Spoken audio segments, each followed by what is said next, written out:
고대 문서들도 있으며 바닷속에 숨겨진 거대한 구조물의 흔적도 발견된다. 고대의 공학자들은 어떻게 이런 대규모의 건축물들을 만들 수 있었을까? 바로 거대한 기계들이 있었기 때문이다.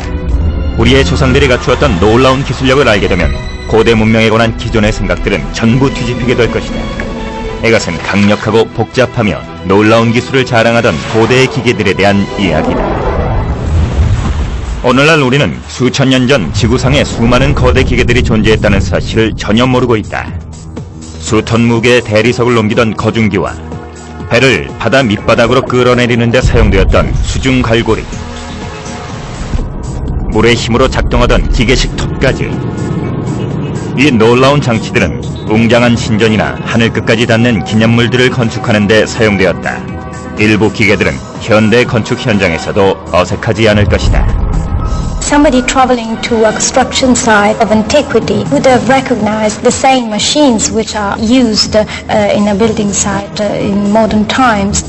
이런 거대 기계들은 신기술의 실험장이던 전쟁터에서도 많이 발견된다. 단순한 개인용 무기들은 거대한 기계식 쇠뇌나 트레비쉬로 대체되었다. 고대의 대량 살상 무기인 셈이다. 현대의 공학자들은 옛 기계들의 놀라울 정도로 복잡한 구조를 분석하고 그 작동 원리를 알아내고자 노력한다. There are a lot of large structures in the ancient time, such as temples, amphitheaters, and all these sort of buildings. They all, of course, needed building works in a very sophisticated way. 카르타고의 사막 왕국에서부터 로마 제국까지 세계 고대 문명들은 저마다 장대한 건축물들을 올려 세웠다. 그렇다면 이런 엄청난 작업을 해낸 거대한 기계들의 진짜 모습은 어땠을까? 현대 과학이 고대 기술자들이 사용했을 기술의 진가를 밝혀낼 수 있을까? 가장 흔히 쓰였던 거대 기계 중 하나는 무거운 건축 자재를 들어올려 쌓는 거대한 거중기였다. 고대의 기록들을 보면 최초의 거중기는 기원전 500년경 페르가몬의 에페소스에 기념물을 세울 때 쓰였다고 한다. 현재 터키 지역이다. 하지만 새로운 증거들에 의하면 최초의 거중기는 기존의 학설보다 훨씬 더 오래전에 만들어졌다고 한다. 한때 그리스의 심장부였던 코린토스에서 고고학자들은 놀라운 증거물들을 연이어 발굴해냈다. 최근 이루어진 연구와 탐사를 통해 아테네 고전 연구학교의 연구자들은 약 3000년 전에 만들어진 것으로 보이는 2개의 석회석관을 발굴했다.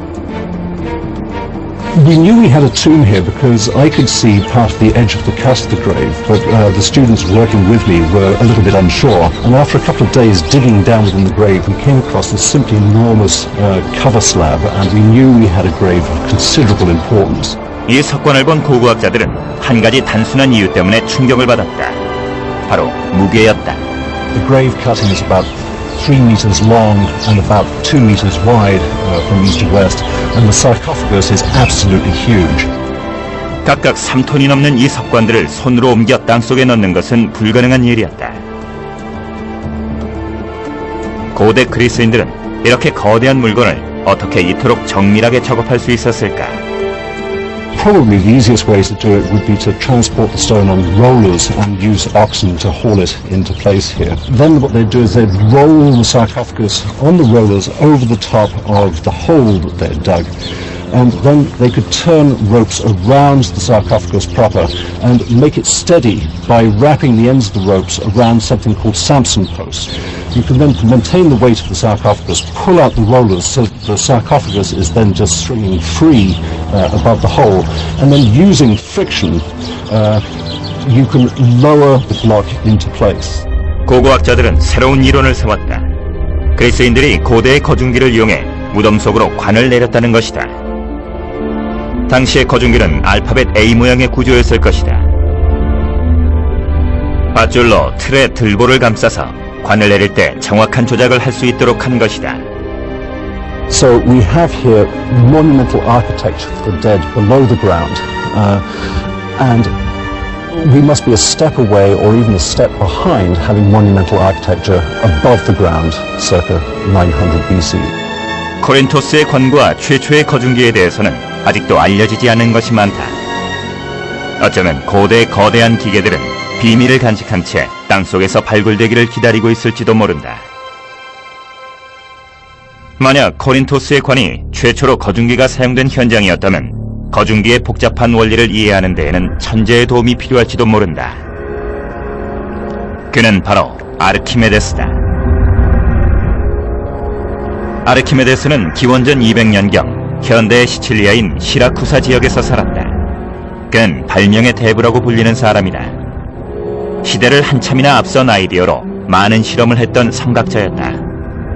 아르키메데스는 오늘날 거중기에서 자동차에 이르는 현대 기계들의 기본이 되는 원리를 발견해냈다. 바로 지뢰의 원리다. 그는 알맞은 지뢰와 각도만 있다면 엄청나게 무거운 물체도 들어올릴 수 있다는 사실을 추론해냈다. 그는 충분히 큰 지뢰만 있다면 지구라도 들어보일 수 있다는 유명한 말도 남겼다. It was really Archimedes' codification of the principles of the lever that allowed it to be used in a more sophisticated way as a component in larger machines. 그렇다면 그의 혁명적인 아이디어는 동시대에 살던 사람들에 의해 이용될 수 있었을까? 이 그림은 키프로스의 아마투스 항에 있는 둑을 그린 것으로 거친 바다로부터 배를 보호하기 위한 것이었다. 이 항구는 기념비적인 건축물이었다. 각각 3톤 이상이나 나가는 5,000개의 커다란 바위를 바닷속에 쌓아 지중해로부터 배를 보호했던 것이다. This probably would have been a compound machine using levers, multiplication pulleys, and probably some sort of winding device, and again enabling massive weights to be lifted. 한 구역의 건조가 끝나면 거중기가 다음 구역으로 이동하는 혁신적인 구조였다. 아마투스 항구의 거중기 덕분에 거중기들은 어떤 환경에도 적응할 수 있는 역동적인 기계로 다시 태어났다. 그리고 고대 세계에서 가장 큰 영향력을 지녔던 건물들을 만드는 데에는 또 다른 거대 기계들이 필요했던 것으로 보인다. 기원전 450년에서 330년 사이에 아크로폴리스에 건축된 세 개의 주요 신전들이 있다. 에레크테이온과 니케, 그리고 파르테논 신전이다. The Parthenon combines the unique ancient architecture and higher level of aesthetics that one could find. It has all these little secrets that make all the difference. 이 건물은 고대 그리스의 위대한 성취를 상징하는 작품이다. 아테네의 아크로폴리스 언덕에서 2500년간이나 버텨왔기 때문이다. 그리스 신전에서 드러나는 장인들의 솜씨는 사상 최고 수준을 자랑한다. 거대한 벽돌 하나하나를 손으로 깎고 복잡한 거중기를 통해 정확히 쌓아 올렸다. We know a lot about cranes thanks to direct information left by ancient builders in some representations, depictions, etc. on marble. It was powered by 10 men at most. The crane was 27 meters tall and it had the capacity to move parallel to the building and also to lean towards the building to lift the stone, then horizontally to move the stone and then slowly to lower the stone to the level of positioning. 이 거대 기계의 비밀은 바로 생산성이었다. 당시 거중기는 20톤에 가까운 무게를 들어올릴 수 있었다. 캡스턴 장치 덕분에 일꾼들의 효율은 20배나 상승했고 거중기에 달린 도르래 덕분에 또 3배가 증가했다. 캡스턴과 도르래의 조합을 이용하면 10명의 일꾼으로 600명의 인력과 맞먹을 수 있었다. 실로 엄청난 생산성의 향상이었다. 아테네의 거중기들은 15분에 한 번씩 벽돌을 들어올릴 수 있었다고 한다. 파르테논 신전 공사는 채 10년이 걸리지 않았다.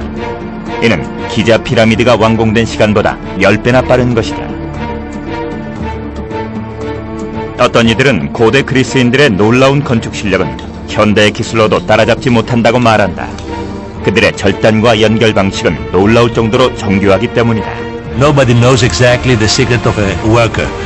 If somebody stopped this procedure, then you lose all the information. Today we are trying to understand how they did it. If you try to pass through the joint, it's impossible to put it inside. It means a perfect technique to match the two marble together. Today it's incredible. 고대에는 세계 각지에서 거중기가 쓰였다는 증거도 있다.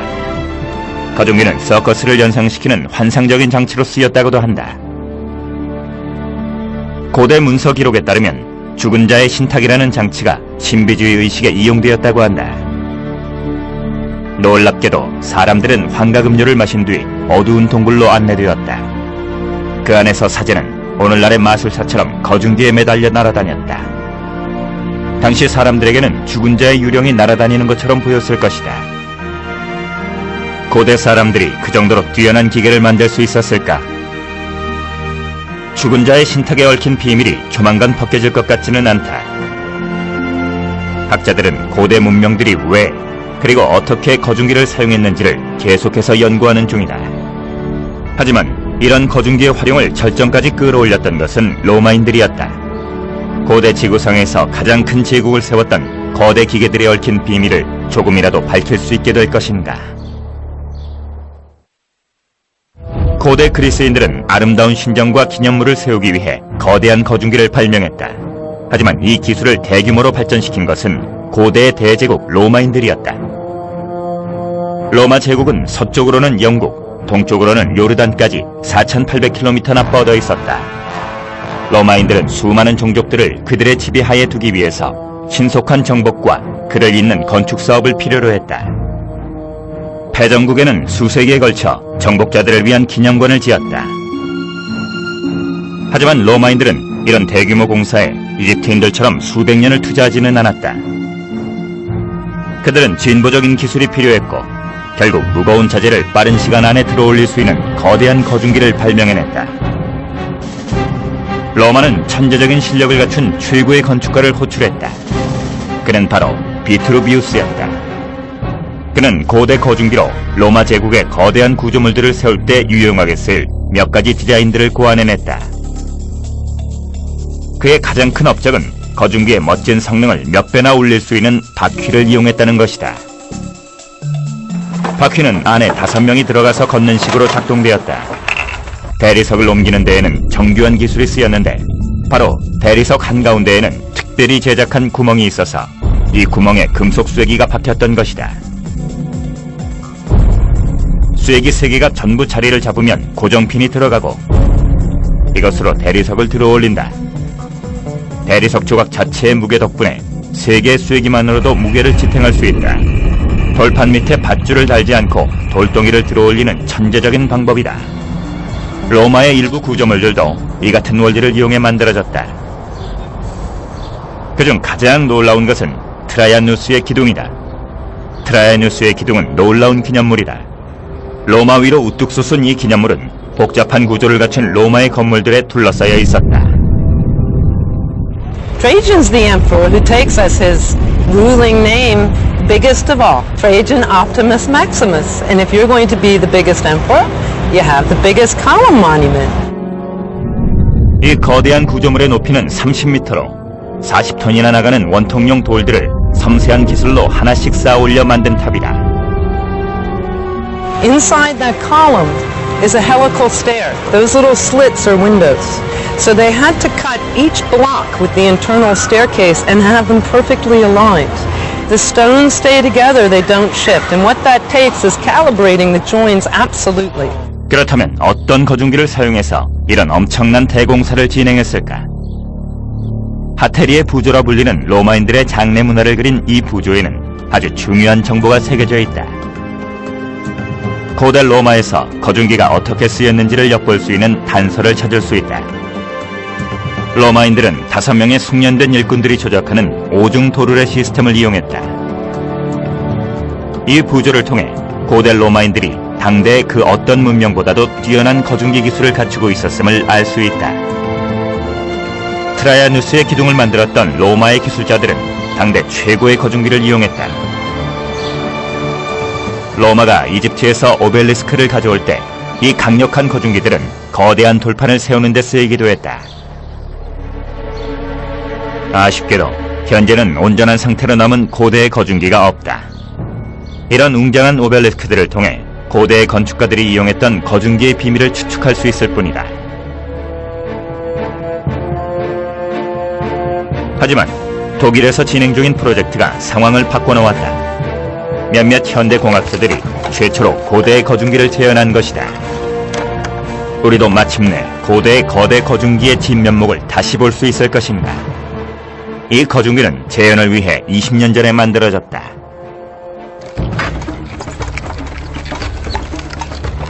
So this part of the crane is the capstan. That's the point where we start pulling. So 4 men are necessary to push these handles, and by doing so, winding up the cable on this vertical axle right here. From the capstan to the main crane, you get 1 cable, and this cable being wound up on the main wheel over there. This is the very basic principle of a transmission. So while winding up this cable from the capstan on the big wheel, at the same time you've got the small wheels on the axle winding up the cable from the stones that's to be lifted. That's very much the powerhouse of the crane. In this transmission you get a 4-fold power transmission, so you need 4 times the length of the cable, but you only need a 4th part of the power to pull it. 이 독특한 장치는 현대 공구함에도 적용되는 기본 원리를 바탕으로 하고 있다. 동력은 줄의 길이와 함께 늘어나지만 구동하는 데 들어가는 힘의 크기는 점점 적어지는 것이다.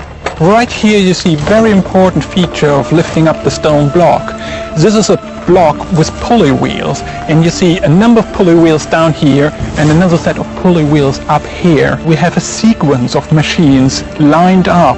So every time you reduce the power necessary and you increase the length of cable, and you line this up a number of times, and this in the end is very efficient.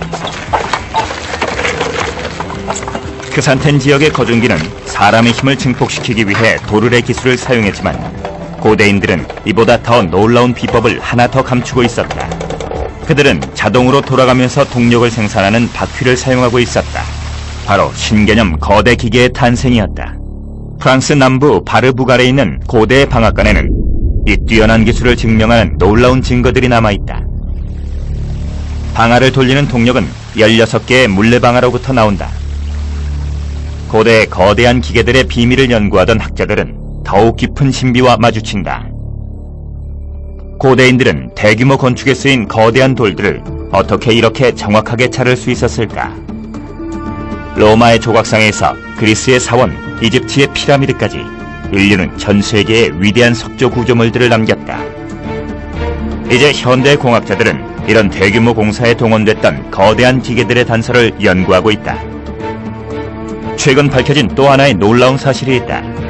고대인들은 정말로 기계로 돌아가는 톱을 만들어냈던 것일까? 고대의 대형 구조물들은 정말 엄청난 규모를 자랑한다. 현대의 트럭과 기중기, 굴착기가 만들어지기도 전에 그들은 산에서 바위를 깎아 건축물을 만들었다. 과거에는 이렇게 놀라운 건축물을 세우려면 황소 여러 마리와 수천 명의 인원이 동원됐을 것이라 여겨졌다.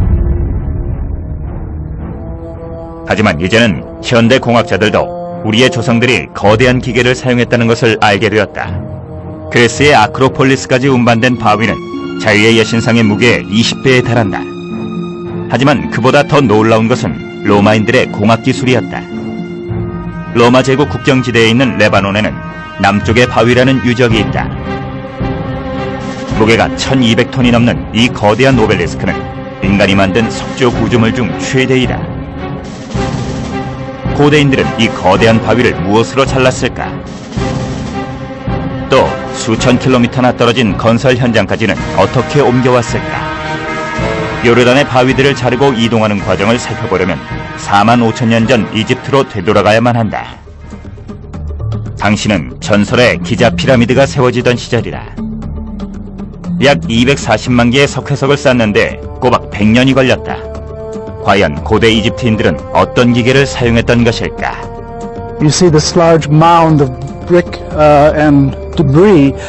It's the remains of a construction ramp that was used to haul the stones that were used to build the pyramids. This is the site where the pharaohs built their pyramids. This is the site where the pyramids were built. You see the large mound of brick and debris. It's the remains of a construction ramp that was used to haul the stones that were used to build the pyramids. course by course, to build this tower of this gateway. The construction of the tower was never finished, and when the temple was cleared in the 19th and early 20th century, this particular mound was left in place as an example of how this construction technique was carried out. 경사로는 건물 양쪽에 하나씩 만들었다. 양쪽에서 각각 다른 사람들이 동시에 건축을 시작할 수 있게 해주는 구조다. 이집트의 카르나크 사원에서는 고대 사원 건축가들이 사용하던 기술에 대해 더 많은 정보를 얻을 수 있다. Once they piled the stones up for whatever part of the temple they were doing, like this column here, they then would have to cut it to the shape they wanted. So really what they're doing is they're piling up stones and then sculpting the temple. These blocks are going to be cut into a rounded shape, and then it's just a matter of working down from the top and trimming till they get the right dimensions and shape. 수천 톤의 바위를 들어올려 이집트까지 운반할 수 있었던 비밀은 무엇일까? 아스완의 채석장에는 역사적 단서가 남아있다. 바위에 붙은 채 그대로 남아있는 미원의 오벨리스크이다. 작업 중간 과정을 볼 수 있는 거의 유일한 고대 유적이다. 이 대규모 작업은 아래쪽에 균열이 생기면서 급하게 중단되었다. 길이는 40m에 달하고 완성되었더라면 1000톤이나 나갔을 것이다. To remove an obelisk like the unfinished obelisk in Aswan out of the bedding would have been problematic. Even nowadays with the machinery we have and the lifting device we have, it would still represent a very difficult task. Here lies a bit of a mystery of how they did it, but obviously they did it. 그렇다면 이집트 사람들은 거중기도 없이 어떻게 이 돌을 옮겼을까? One suggestion is that they would drag an obelisk up a man-made embankment and then lower it down into a funnel-shaped pit and remove the sand from the bottom, thus allowing the obelisk to slip down into a vertical position before you clear away those ramps. An alternative suggestion is that the obelisk was raised up to 34 degrees and then erected by men pulling on ropes. 하지만 최근의 증거들은 이집트가 우리의 생각보다 훨씬 발달했음을 보여준다. 카르나크의 유적지에서 고고학자들은 놀라운 사실을 발견했다. 현장에서 눈에 띄는 거대한 바위들은 사람의 손이 아니라 기계로 잘려 있었기 때문이다. 이집트인들이 기계식 톱을 발명했던 것일까? Here in this basalt floor, you can clearly see here the mark left by the saw when they were cutting the block. 채석장에서 거대한 바위들을 잘라내는데 기계적인 힘이 가해졌음을 증명하는 증거들도 존재한다. 하나의 틀로 만들어진 기계가 채석장 한켠에 고정되어 있었으리라는 추측도 나온다. 안쪽에 톱날이 장착된 기계에 크고 묵직한 바위를 놓는 것이다. 놀랍게도 이 기계는 황소 여러 마리의 힘으로 작동되었다. 인간의 설계에 동물의 힘이 더해진 발명품이다. 오늘날 이집트의 채석장에서도 같은 풍경을 볼 수 있다. 여기에서는 수백만 톤의 석회석을 잘라내는데 기계톱을 사용하고 있다. 황소가 디젤 엔진으로 바뀌었을 뿐이다. 고대 이집트인들은 이 톱을 이용해 인류 역사상 가장 훌륭한 건축물들을 만들어냈다. 하지만 요르단 제라슈에는 고대인들이 그보다 더 발달한 절단 방법을 개발했다는 증거도 발견된다. 암만 근교에 있는 제러시에서는 대규모 유적지가 여러 곳 발굴되었다. 고고학자들은 무너져 내린 이곳의 유적지가 한때 대규모로 돌을 깎고 자르는 고대인들의 채석장이었다고 설명한다.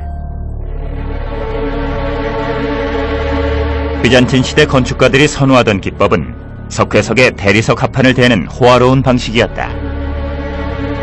로마 사람들이 아름다운 건물을 지으면서 건축비를 아끼려고 쓰던 방법이 제국 전역으로 퍼진 것이다.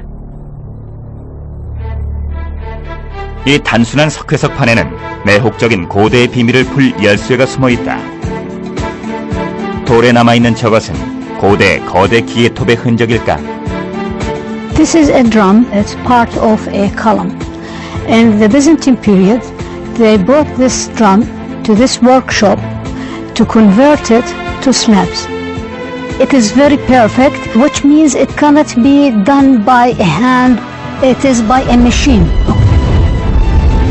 이곳에서 사용됐던 기계를 영상으로 재현해 보았다. 수백 리터의 물이 중앙나무 축에 연결된 물레방아를 돌려서 거대한 칼날을 움직일 수 있는 에너지를 발생시킨다. We know where the wheel was because of the location of the cranks. 이 기계의 원동력이었던 크랭크 축은 두 쌍의 사중 톱날에 연결되어 있었다. 대리석 기둥도 정확히 자를 수 있는 톱날이었다. It works by using abrasive materials like a sand. 모래는 마찰을 일으켜 강철 톱날이 바위 속으로 더 깊이 들어가게 해주었다. 제라시에 설치되었던 다중 톱날을 갖춘 자동 절단기는 아주 중요한 발견이다. 수천 년 전 세계 도처에 이와 비슷한 기계가 존재했을 가능성을 보여주기 때문이다. 자동화된 거대 기계들은 현대의 전유물이 아니었다. 고대인들의 발명품이었던 것이다. 하지만 이번에도 이 기계의 활용을 극대화했던 것은 역시 로마인들이었다. 로마의 공학자 플리니가 2000년 전에 쓴 문서에는 고대 어디에서도 볼 수 없었던 독창적인 절단 기계가 언급되어 있다. 플리니가 묘사한 것은 인류 최초의 기계 물톱이었던 듯하다. 하지만 아직 물증은 나오지 않았다. 그가 말한 디자인이 실용화되었는지는 아무도 모른다. 인류 모형 제작자이자 고대 발명품들을 재현하는 전문가 리처드 윈들리의 설명이다. This is a small model I've made which represents one way that this machine could have been put together. The motive power is supplied by the water wheel. The water wheel will rotate and the axle of the wheel is connected to the main drive wheel of the band. It uses the system of abrasion using probably emery sand. The emery will be made into a slurry with water. 당시에는 일꾼이 움직이는 톱날 위에 앉아 진흙물을 조금씩 떨어뜨렸던 것으로 보인다. When the block has been sliced right the way through, the block shifted over and the next cut would then take place. 로마인들이 세운 거대한 석조 건물의 섬세한 조각의 비밀이 모래와 줄, 물로 동력을 만드는 플리니의 고대톱에 숨어있는 것일까? 고대인들은 바위도 가를 수 있는 기술을 연마하면서 전쟁터에서 사람의 몸까지 가를 수 있는 거대 기계를 만들게 되었던 것일까? 그들은 거대한 전쟁 기계들을 만들었다. 도시 하나를 없애버릴 수 있는 기계들과 해군 함대 전체를 가라앉힌 고대 초강력 무기도 있다.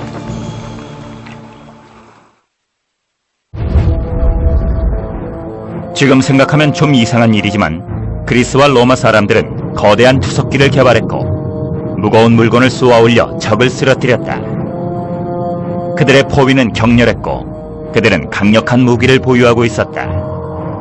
밧줄을 꼬아 비틀림을 넣은 거대한 투석기는 성벽을 향해 거대한 바위공들을 발사했다. The largest catapults, the mega catapults, would have stood 20, 30 feet high, so clearly psychologically daunting to any defender.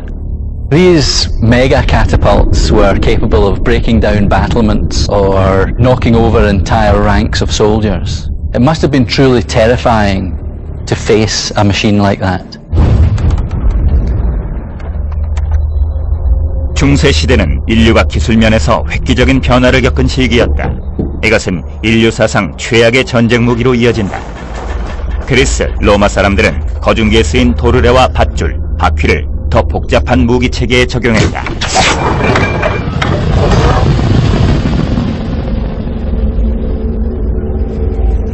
잉글랜드의 워윅 성에서 몇 명의 역사학자들과 재현 전문가들이 이런 거대 전쟁 기계들의 복제품을 만들었다. Well, what we've got is a 14th century siege catapult. It's called a trebuchet. It's invented in the 3rd century by the Chinese, and then the technology spread through to the Middle East, where we collected it in around the 11th century when the Europeans went on crusades there. 이 놀라운 기계의 주 엔진은 사람이 걸어서 돌리는 거대한 바퀴다. As they're rotating the wheels, it's rotating our central axle, which is taking in the winch rope. as you can see, is connected to the top of the arm there. Now the guys just purely using their leg muscles are winching up that 5.5-ton counterweight. 병사들은 햄스터가 쳇바퀴를 돌리듯 움직인다. 강인한 체력으로 무서운 살상 기계에 힘을 불어넣는 것이다. Right, as the arm's coming down now, I'm getting my trigger ready. Alright, slow, and hold. And then we quite simply engage the large metal trigger into the ring. 이들은 투석기의 발사형 가로대가 풀려나도록 밧줄을 풀어내야 한다. 장전을 마치자 거대한 기계의 모든 물리적 힘은 공이에 집중된다. As you see now, the wheels going the opposite way around. We're undoing the rope there to get plenty of slack. 이 단순한 목재 장치에 담긴 위력은 두려울 정도다. We measure energy in what we call joules. A professional baseball pitcher throws the ball with 2 joules of energy. Now, we're not throwing a baseball, we're throwing a 33-pound boulder, and we're throwing that with roughly 100 to 120,000 joules of energy. 이 수치는 1톤 트럭이 시속 100km로 달리다 집에 돌진할 때의 힘과 비슷하다. 이 실험을 위해 제작진은 처음으로 이 막강한 무기의 속도를 시험해보기로 했다. One of our crew has got a police speed camera, the sort of things that you use in radar traps, and when we take the shot, what we're going to do is we're going to try and see how fast the ball accelerates down the tray and see if we can try and record its top speed just before it leaves the machine.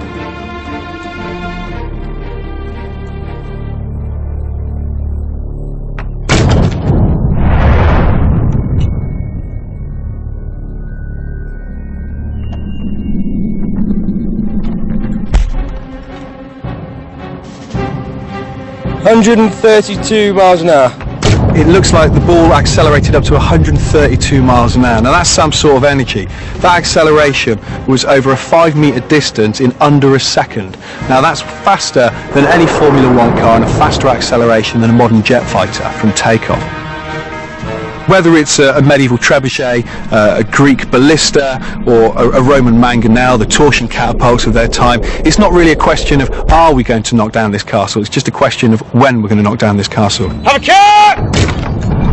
투석기의 위력도 훌륭했지만 당시에는 고대인들이 발명한 천재적인 대형 전쟁 무기들이 더 있었다. 기원전 200년경 시라쿠사 섬에서 아르키메데스는 당시 최강이었던 로마군에 맞서기 위해 다양한 투석기들을 발명했다. 하지만 현대 군대 기술자들이 보아도 놀랄만한 천재적인 발명품들도 많이 있었다. 섬이었던 시라쿠사에는 적의 침입에 무방비하게 노출된 곳이 한 군데 있었다. 바로 항구였다. 아르키메데스는 이 문제를 해결하기 위해 놀라운 방어책을 세웠다. Archimedes developed a machine known as the claw, which was designed to grab the prow of the Roman ships, lift them into the air and suddenly drop them again, hopefully capsizing the vessel. 클러는 로마군의 함대를 전멸시켜 로마의 장군들을 공포에 떨게 했던 전설적인 고대의 초강력 무기로 남게 되었다. 하지만 아르키메데스는 이보다 더욱 기발한 기계도 만들었던 것으로 보인다. 물속에 가라앉아 조용히 숨어있다가 무방비 상태인 패드를 덮치는 것이었다. 바로 아르키메데스의 선박요동 장치다. One can imagine trying to disable a ship. A very good way is to knock it over. If you get it off balance slightly and people start to slide, maybe you can tip the thing or at least really upset the oarsmen. If they get their oars tangled, they've had it. 고고학적인 기록은 부족하지만 이 기계는 아르키메데스와 관계가 있다고 알려져 있다. 무방비 상태인 항구에 적의 배가 들어온다면 배 탄 병사들은 모르고 있지만 그들은 물속에 숨어있는 거대한 덫 안으로 들어온 것이다. 배가 정박하면 거대한 대못이 올라와 바닥을 꿰뚫고 배와 병사들을 꼼짝 못하게 만든다. 그러면 거대한 클러가 물속에서 나와 배를 통째로 집어삼킨다. 배가 무력해지면 물속의 기계는 배를 양옆으로 흔들어대고 잠시 후 배와 병사들을 바다 밑으로 끌어내리는 것이다. 아르키메데스의 선박요동 장치는 황소들이 작동했던 것으로 보인다. 소들은 거대한 막에 가려져 있었기 때문에 항구에는 아무것도 없는 것처럼 보였다. 선박 요동 장치는 무사히 항구에 도착했다고 믿었던 로마군의 방심한 틈을 파고든 재치 있는 장치였다. 하지만 이 위험한 기계는 물속에서 배를 파괴하기 위해 기다리고 있었다. 흥미로운 장치긴 하지만 마치 영화에나 나올 것처럼 보인다. 전설을 바탕으로 한 얘기지만 진짜로 놀라운 부분은 이 기계에 쓰인 기술들이 당대에 실제로 활용되었다는 점이다. 고대 세계에는 거대한 기계들이 많았다. 하지만 알렉산드리아의 이 기계만큼 흥미로운 것은 없을 듯하다. 고대 그리스 최고의 발명가들이 이 도시에서 연구를 했고 그들이 만들었다고 알려진 기계들은 우리가 상상해온 고대의 기계들에 비해 훨씬 복잡한 장치들이었다. 그중 가장 유명한 것이 바로 파로스 등대다. 다양한 기능을 갖춘 거대 기계로 배들을 항구까지 인도하기도 했지만 파괴하기도 했다. 고대 세계에서 가장 크고 복잡한 기계였다고 알려졌던 한 건축물이 있었다. 이 건물의 명성은 널리 퍼져나갔다. 오늘날에는 고대 세계의 7대 불가사의 중 하나로도 알려져 있다. 바로 알렉산드리아의 파로스 등대이다. Despite the numerous races which passed through, the Greeks, Romans, Byzantiums, the Arabs, from the time it was built, they all respected the lighthouse, and no one tried to destroy it. Pharos Lighthouse was begun in the reign of Ptolemy I and completed in the reign of Ptolemy II. It was constructed on quite an enormous scale. 높이가 150m에서 180m 정도로 추정되는 이 등대는 1889년 에펠탑이 세워지기 전까지는 역사상 가장 높은 건물이었다고 전해진다. It was the biggest structure at the time, and it was not a coincidence that it was built in Egypt, where there was a long tradition in constructing enormous buildings such as the pyramids. 파로스 등대는 기원전 290년경 만들어졌다. 기본적인 기능은 알렉산드리아 항에 빛을 비춰주는 것이었다. 오늘날 등대가 있던 자리에는 군사기지가 들어섰다. 등대의 흔적은 남아있지 않지만 최근에 역사를 바꿔놓을지도 모를 고대 유물들이 발견되면서 알렉산드리아 항은 고고학자들의 많은 관심을 끌게 되었다. Most of the stones that make up the lighthouse were brought from the south of Egypt. We have found underwater a huge amount of granite. The majority of the lighthouse is built of pink granite from Aswan. 파로스 등대 그림자 아래에 흥미롭게도 분홍 화강암들이 가라앉아 있었던 것이다. 고고학자들은 이 돌판들이 파로스 등대의 일부분이라고 보고 있다. 하지만 알렉산드리아 항에서는 더 흥미로운 것들이 발견될지도 모른다. We are just over the site where the blocks are submerged, among which there are a number of pieces that come from the Pharos lighthouse, and some from the monuments that were part of the decor of the lighthouse, and in particular, the entrance. 파로스 등대 건축의 비밀을 밝혀줄 유물이 하나 더 있다. 이것은 엘러베스터 입구라 불리는 구조물이다. 파로스 등대의 입구도 이와 아주 비슷한 구조였을 것으로 추측된다. 파로스 등대는 알렉산드리아 앞바다를 1000년 이상 지켰을 것이다. 탄탄하게 만들어진 덕분에 등대는 오래 견딜 수 있었다. Pharos Lighthouse was built in 3 stories. The lower story was on a square section, the second was octagonal, and the third was circular, and then the light projecting devices were on the top. We're confronted with the Ptolemies producing something which is bigger and better than anybody else has. This building is propaganda in stone. 일부 사람들은 이 등대 바깥쪽에 별난 기계 장치가 달려 있었다고 주장하기도 한다. Around the second level were 8 bronze statues, which would follow the route of the sun. We do not know how this was possible, or in fact if it is true. 소리를 울려 시간을 알려주는 또 다른 기계 장치가 있었다고도 한다. 일부 저술가들은 이 등대가 거대한 망원경으로 쓰였다고 주장하기도 했다. I don't think that I would want to go along with the view that it's the first telescope in history. What you could do, of course, was climb up inside the thing and look out at the top and that gave you a panoramic view of the delta area and indeed of the sea. 등대가 망원경으로 쓰였다는 생각은 다소 낭만적이다. 이집트의 지배자는 콘스탄티노플에서 함대를 보낼 것을 염려해 감시하려고 했던 것은 아닐까. 지구의 망곡 때문에 불가능했을 것이다. 그렇다면 등대는 경고장치 기능도 했던 것일까? 윈들리는 파로스 등대의 일부로 알려진 한 장치의 모형을 만들어 보았다. Philon of Byzantium was one of the great brains of his generation, and one of the things he's often credited with is the design and making of some kind of warning device which was mounted on the Pharos lighthouse. There is just one tantalizing reference to a steam siren which utilizes a spinning wheel. 2000년 전 등대에는 거대한 횃불이 설치되어 있었을 것이다. 대형 용광로에서 쏟아져 나오는 열이라면 증기장치를 작동시키는 것도 가능하다. In this case we've got a small boiler. The steam from this boiler would come up the tube here, through an on-off stopcock there, which would give control. Inside this little section here is a revolving wheel, which has got small holes in it, and it's forced to rotate a bit like a turbine, so that the pressure of steam actually spins the wheel, and this produces an audible tone. 펌프를 통해 공기가 빠져나가며 경보를 울린다. 윈들러의 모형은 사실을 증명하는 셈이다. 알렉산드리아의 등대는 경고 사이렌을 울렸을지도 모른다. 소리를 이용하는 데서 그치지 않고 고대인들은 빛의 위력도 이용할 수 있었다. 등대는 배들을 알렉산드리아의 항구로 안전하게 인도하는 빛이 되어야 했다. 그런 빛을 만들어내기 위해서는 불이나 반사되는 빛을 이용할 줄 알아야 했다. The light of the lighthouse reached about 30 miles. This is a mystery because we have many issues relating to the fire which was lit on the lighthouse. For example, we know that in Egypt there was no wood.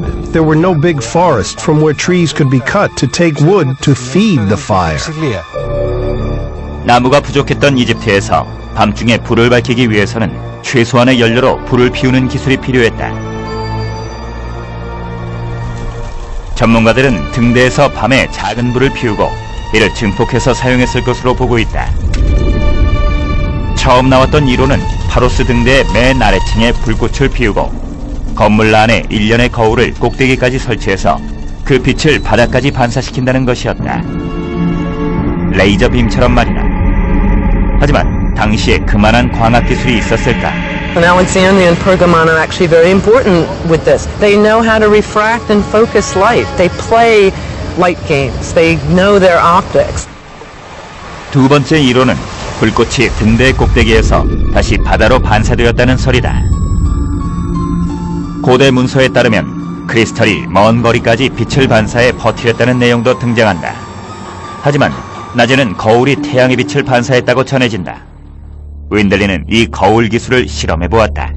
Given the height of the Pharos, this would give the horizon distance of only about 30 miles, which is well within the range of a significant mirror.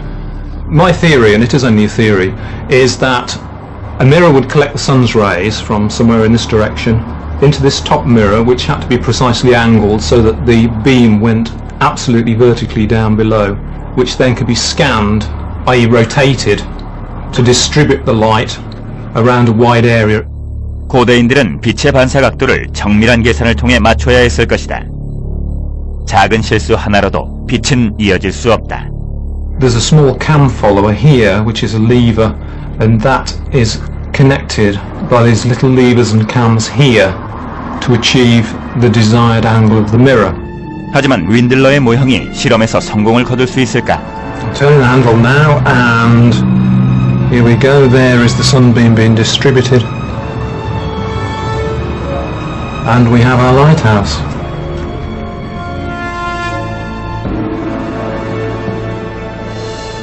하지만 등대가 사실은 다용도 기능을 갖추고 있었다는 이상한 주장도 있다. 고대의 거대한 무기였다는 것이다. Somebody gets the idea you could actually use this for a military weapon. 이건 고대 당시의 낯선 얘기는 아니다. 아르키메데스가 불타는 거울을 무기로 이용했다는 사례가 있기 때문이다. I remind here that the reflectors of the Alexandria lighthouse have close similarities with the reflectors of Archimedes, with which he burnt the fleet of the Romans during the Syracuse period. 고대의 거울 기술이 얼마나 효과적이었는지는 알려져 있지 않지만 놀라운 것은 파로스 등대가 13세기까지도 당당하게 버티고 있었다는 사실이다.